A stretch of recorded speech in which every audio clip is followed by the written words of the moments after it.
Mark Ellis and Anna Caldwell's love story was the envy of everyone in Lakewood Pines, a story of childhood sweethearts destined for a fairy tale ending. But when Mark was found dead just hours before their wedding, a tragic twist shattered their perfect world. As detectives unraveled the layers of deception, they uncovered a shocking truth. Mark's death wasn't an accident, but a carefully orchestrated murder driven by betrayal, blackmail, and a family's darkest secrets. Who killed Mark Ellis? The answer would turn everything Anna thought she knew about love and loyalty upside down. It was the kind of morning that made everything feel possible. The sun rose over the glassy surface of Lakewood Pines, casting golden light on the water and filtering through the tall pine trees that lined the shore. Birds chirped softly. A breeze rustled the leaves and the scent of fresh blossoms filled the air. Guests were already arriving at Hillcrest Estate, a grand historic property that had been in the Caldwell family for generations. Today, it was the setting for what many called the event of the year, the wedding of Mark Ellis and Anna Caldwell.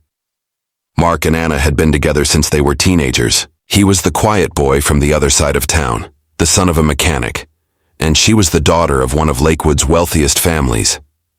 They met in high school, bonded over shared classes and weekend lake trips, and never looked back. Over the years, they had become the town's golden couple. Their love story seemed almost scripted, charming, heartfelt, and free of drama. Friends admired them, parents pointed to them as an example, and their wedding was anticipated like a royal event. The preparations were meticulous. White roses lined the stone pathway, chairs were perfectly arranged near the water's edge, and the large white canopy was adorned with twinkling lights. Chefs bustled in the kitchen, photographers set up their equipment, and soft music floated from hidden speakers. Everything was just as Anna had dreamed. Her dress had arrived from Paris, the rings were custom designed, and the guest list included everyone who mattered in town. And some who didn't, but managed to get an invitation. Anyway, Mark was staying in one of the estate's guest suites away from the bridal party. He was supposed to be getting ready with his best man, taking a few quiet moments before the ceremony. But when the coordinator knocked on his door around 10:30 a.m. to check in, there was no answer. At first, they assumed he was taking a shower or on a walk. But after several more attempts, they unlocked the door and found him lying motionless on the floor. The screams that followed shattered the peaceful morning. Within minutes, the wedding grounds turned into a crime scene, and what was supposed to be the happiest day of two lives suddenly became the most haunting moment in Lakewood history. The room where Mark was found was quiet, untouched except for the chaos surrounding his body. He was lying on his side near the foot of the bed, one arm stretched out, the other curled beneath him. A small amber pill bottle was tipped over on the nightstand, its contents scattered across the polished floor. Beside it, a folded note. It was short, strangely short. Just 3 words written in hurried pen. "I'm so sorry." Nothing else. No explanation. No goodbye. No mention of Anna. At first glance, it looked like a suicide. The scene had the hallmarks. The pills. The note. The timing. But something about it felt off. The detectives who arrived within the hour noticed things. Others didn't. The room was too clean, almost unnaturally so. The sheets were perfectly tucked, the wastebasket empty, and the air faintly scented as if recently sprayed. Mark's phone was missing, not on the charger, not in his pockets, not anywhere in the room. And there were no fingerprints on the pill bottle, not even Mark's. That detail alone raised alarm bells. Then there was the timing. Why would someone take their own life hours before marrying the person they'd loved for over a decade? Everyone who had spoken to Mark the day before described him as calm, excited, even joking about how nervous he was. He wasn't distant or withdrawn. There had been no signs of despair. If anything, he seemed ready. Ready for the next chapter.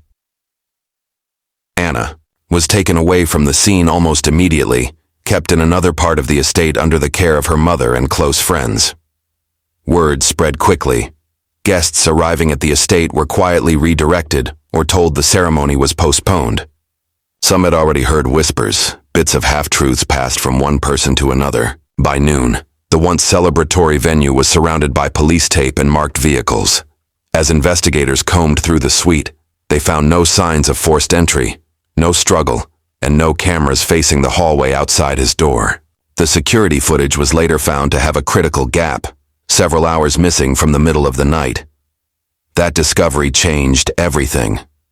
What began as a tragic loss started to feel like something much darker. This was no ordinary wedding morning. Something had gone very wrong. As detectives began piecing together Mark's final days, they quickly realized that his public image only told part of the story. To most, Mark was a hard-working architect, a devoted partner, and someone who had worked his way up from modest beginnings to win the heart of a woman from one of the most powerful families in Lakewood Pines. But beneath the surface, there was a version of Mark few people had ever seen. The first red flag came from his financial records. Although Mark earned a respectable income, investigators discovered unusually large and frequent cash withdrawals, some as high as $5,000, occurring every few weeks for over a year. The money wasn't being spent on luxury items, gambling, or gifts. It was disappearing into accounts that couldn't be easily traced. With a warrant, they gained access to Mark's private laptop, which had been hidden in a locked drawer in his home office. On it were files protected by passwords and a separate email address no one, not even Anna, seemed to know about. Inside the account were hundreds of emails exchanged with a woman named Celeste Monroe. The tone of the messages shifted over time. What began as flirtation quickly turned into desperation and threats.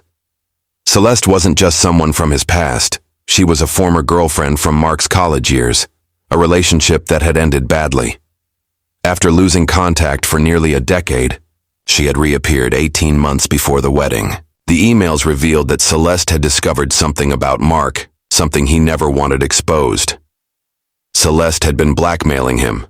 At first, the requests were small, help with bills, temporary support, but they escalated quickly.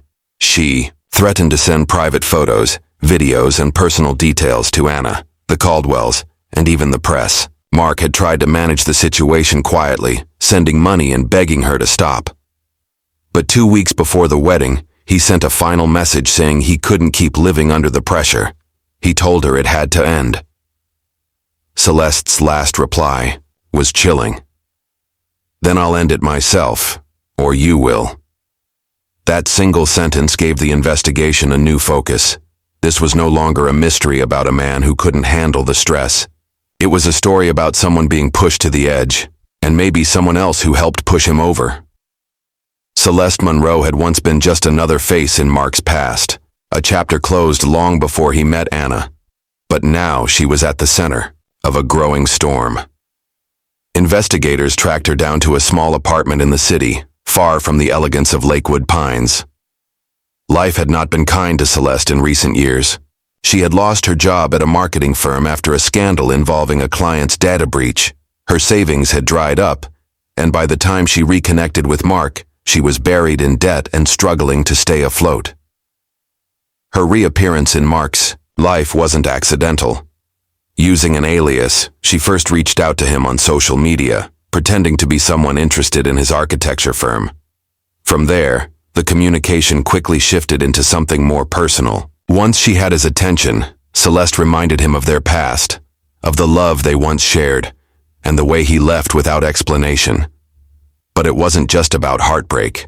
She had something else: photos, old messages, and allegedly even footage from their time together that could humiliate him and damage his reputation with the Caldwell family. She knew about his insecurities, his ambition, and how much he valued the life he had built. Celeste made it clear: either he helped her financially, or she would ruin everything. Mark gave in.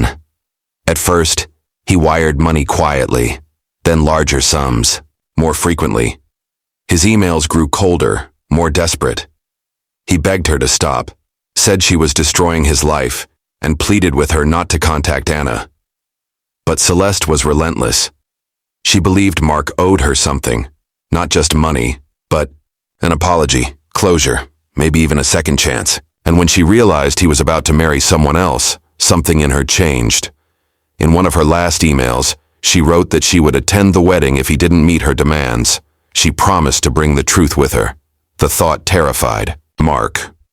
He wrote back saying he was done, that he wouldn't let her hold him hostage anymore. 2 days later, he was dead. Investigators now faced a crucial question. Had Celeste's threats pushed him over the edge, or had she done more than just threaten? Either way, the timing was too precise to ignore. She had motive and possibly much more. As detectives turned their attention to the Hillcrest estate, they began looking closely at the night before Mark's death. The estate was outfitted with a high-end security system, motion sensors, alarms, and a network of cameras covering nearly every hallway, entrance, and outdoor space. It was meant to ensure privacy and safety for the wedding, especially with high-profile guests expected. But when investigators reviewed the footage, they discovered a glaring hole. The video from 1:03 a.m. to 4:12 a.m., a 3-hour window that included the likely time of Mark's death, was completely missing. At first, the security company blamed a technical glitch, but further analysis proved the footage had been manually deleted. Someone with access had entered the system, disabled the recording, and wiped the data. It wasn't random. It was precise, deliberate, and executed by someone who knew exactly what they were doing. Only 5 people had the passcode to the system.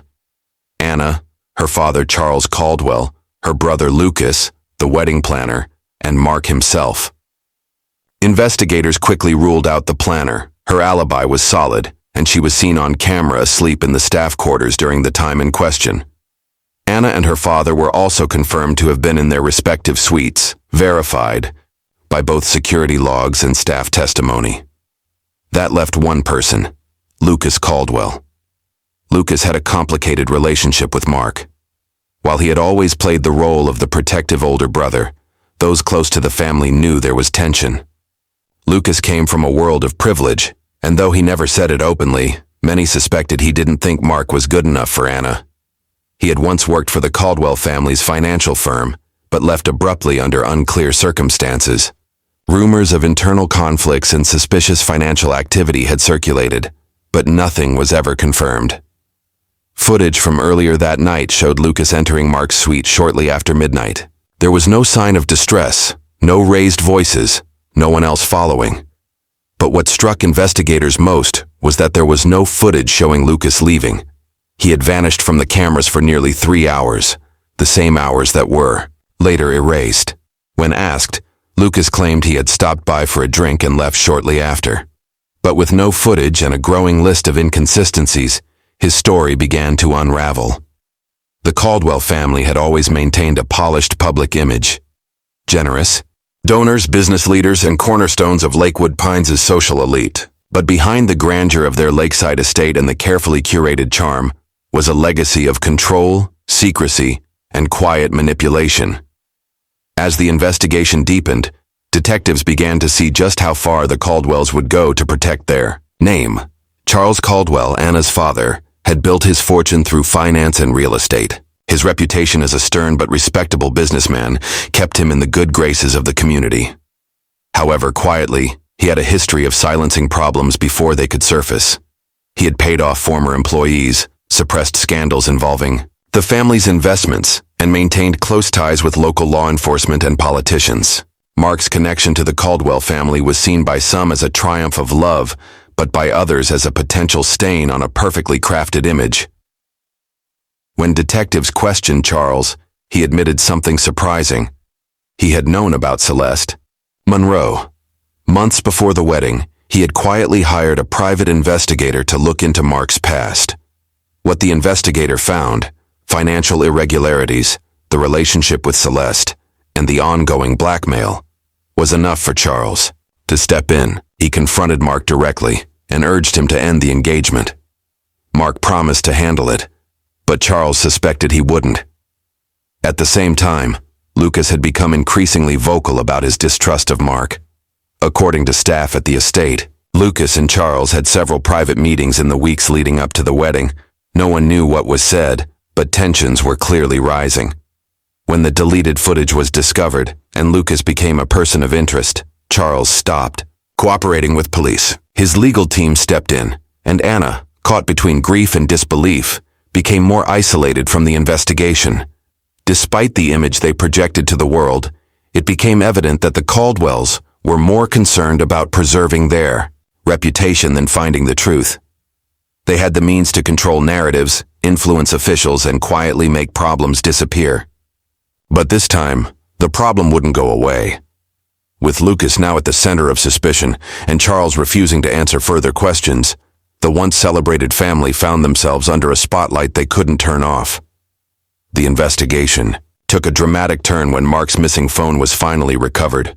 For days, search teams had combed the grounds of the estate, reviewed digital records, and interviewed dozens of guests and staff, all in hopes of finding the one device that might reveal what really happened in those crucial final hours. It was eventually found in an unlikely place, inside a hollowed-out speaker in the corner of Mark's suite. The speaker had been decorative, not functional, and tucked away in a spot that made it almost invisible to the casual eye. Whoever hid the phone didn't want it to be found easily. When forensic experts unlocked the device, they discovered very little recent activity. No outgoing texts, no social media updates, and only one recent phone call. But what stood out was a single saved voicemail recorded just after midnight, hours before Mark was found dead. His voice was shaky and tense, unlike the calm, confident tone his friends and family had described just a day before. In the message, Mark said he felt trapped. He talked about being watched and mentioned that something had changed after his last conversation with Lucas. "He said I don't deserve her," Mark whispered, his voice barely audible over a faint background noise. "He told me I should walk away before it's too late. I think he means it." Mark sounded frightened, not of Celeste, but of someone much closer, someone inside the walls of the estate. He ended the message with a chilling sentence. "If something happens to me, it's not an accident." The voicemail was a turning point. It confirmed Mark was afraid for his life and hinted that he believed someone was planning to hurt him. It also directly implicated Lucas, who had denied any confrontation that night. The tone, the timing, and the detail all aligned with the growing suspicions surrounding him. Investigators now had evidence that pointed to premeditation. Mark's death was no longer being considered a potential suicide. It was officially a murder case. And while many still clung to the hope that it was all some tragic misunderstanding, the voicemail made one thing painfully clear. Mark had seen the danger coming, and no one had stopped it. Lucas Caldwell was brought in for questioning for a second time, but this time, the mood was different. The voicemail found on Mark's phone had shifted the investigation from suspicion to direct implication. Still, Lucas remained calm. He denied making any threats and insisted that Mark had misunderstood their conversation. According to him, he had only expressed concern over Mark's past and urged him to be honest with Anna. He claimed he left Mark's suite after a short talk and went straight to bed, but without security footage to back up his claim, it was his word against mounting evidence. Forensic tests conducted on items collected from Mark's suite yielded another disturbing clue. Mark's DNA was found beneath his fingernails. This suggested there had been a struggle, even if the room appeared undisturbed. Lucas had a small scratch on his neck in the days after the wedding, which he dismissed as a shaving cut, but further examination of his suit, found later in his private guest room, revealed a single bloodstain on one of the cuffs. It matched Mark's blood type. Lucas claimed it had come from an old nosebleed Mark suffered a few days prior. A moment, he said, happened during a casual conversation when Mark had been feeling ill, but investigators weren't convinced. Despite the inconsistencies, the case was still fragile. There was no murder weapon, no witness, and no definitive cause of death. The toxicology report confirmed that the amount of sedatives in Mark's system could have been fatal, but it wasn't clear whether he had taken them voluntarily or had been drugged. With so many unanswered questions, the district attorney's office hesitated to bring formal charges. After hours of questioning and a media frenzy surrounding the case, Lucas was released. Pending further investigation, public reaction was immediate. News of Mark's death had already shaken the town, but Lucas's release reignited outrage. Online forums and local gatherings buzzed with rumors. Some believed Lucas had been protected by the Caldwell family's influence. Others feared the truth would never come out. Anna remained silent, hidden away from the press and the chaos. For many, the idea that the killer might be walking free made the tragedy feel even heavier. Justice, it seemed, was still far from reach. As the days passed, the investigation seemed to stall. Lucas's release left the police department under intense scrutiny, and rumors of family interference swirled like a thick fog over Lakewood Pines. People were beginning to question the integrity of the entire investigation. Was there a cover-up in play? Could someone as influential as Charles Caldwell, with his vast network of power, truly be manipulating the outcome? Anna, still reeling from the loss of her fiancé, had retreated into seclusion, her silence adding fuel to the fire of speculation. Behind the scenes, however, the detectives were making progress. They re-examined everything, looking for any overlooked detail that might shed new light on the case. The breakthrough came when they found a crucial piece of evidence hidden in plain sight. A text message sent to Lucas from an unknown number just hours before Mark's body was discovered. The message was short, but telling. "It's done. You need to act fast." Forensic analysis revealed that the text had been sent from a burner phone, one that had been purchased under a false name. Investigators tracked it to a small, unassuming storage unit rented just outside of town. Inside the unit, they found more than just a phone. There were photographs, dozens of them, of Mark, taken from various angles. The images were meticulously arranged, some showing Mark in public, others in private settings. But the most disturbing images were the ones taken inside the estate. Photos of Mark's suite, including the very bed where his lifeless body was found. The discovery raised an unnerving question. Who had been watching Mark so closely? It didn't take long to confirm that the burner phone had been registered in the name of a man known only to a few, Celeste Monroe's brother, Evan. The connection was shocking. Evan had been keeping tabs on Mark, possibly at his sister's request. But now, it seemed more likely that he had been part of a much larger plan, one that involved not only blackmail but also murder. The pieces were finally falling into place. Lucas had acted as the enforcer, but Evan was the mastermind behind the scenes. It seemed that Celeste's vengeful obsession with Mark had spiraled out of control, pulling her brother into a plot that went far beyond personal vendettas. And now, with the evidence stacking up, the detectives were closing in on the real culprits behind Mark's tragic death. The truth was closer than ever, but it was still shrouded in darkness. The arrest of Lucas Caldwell and Evan Monroe sent shockwaves through the community. The revelation that the two men, seemingly from different worlds, had conspired together to bring about Mark's death was something no one could have predicted.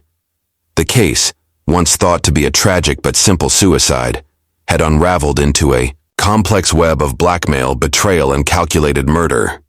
Celeste Monroe's role, once seen as that of a mere scorned ex-lover, had now taken on a darker dimension. It was clear that she had manipulated both her brother and Lucas, using the leverage she had over Mark to force him into a corner.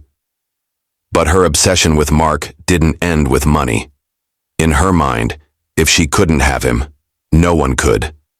Her bitterness towards Anna, whom she saw as the final obstacle between her and the life she believed she deserved, had driven her to desperate measures. Lucas Caldwell, despite his denials, had been a key player in the conspiracy. The tensions between him and Mark had been escalating for months. Lucas had never fully accepted Mark into the Caldwell family, seeing him as an outsider who was, in his eyes, unworthy of his sister's love. Mark's increasing success, and Anna's devotion to him, had only deepened Lucas's resentment. He saw the wedding as the final threat to his control over Anna and the family's legacy. And when Celeste, in her vengeful fury, enlisted his help, Lucas had fallen into the trap. At first, perhaps he thought it would be a way to scare Mark, to force him to walk away from Anna, but it had quickly escalated beyond his control. The trial that followed was a media frenzy. The once revered Caldwell family was now the focus of scandal and suspicion. Anna, devastated and broken by the truth, stood by the prosecutors, fighting for justice. She had loved Mark with every ounce of her being, and now, the man who had stood beside her on the brink of a new life was gone, taken by the very forces that should have protected him. In the end, the shocking truth came to light. Mark's death was not the tragic end of a love story, but the brutal result of jealousy, manipulation, and revenge. The sunny morning that had promised a lifetime of happiness had instead become the beginning of a chilling saga that would haunt Lakewood Pines forever.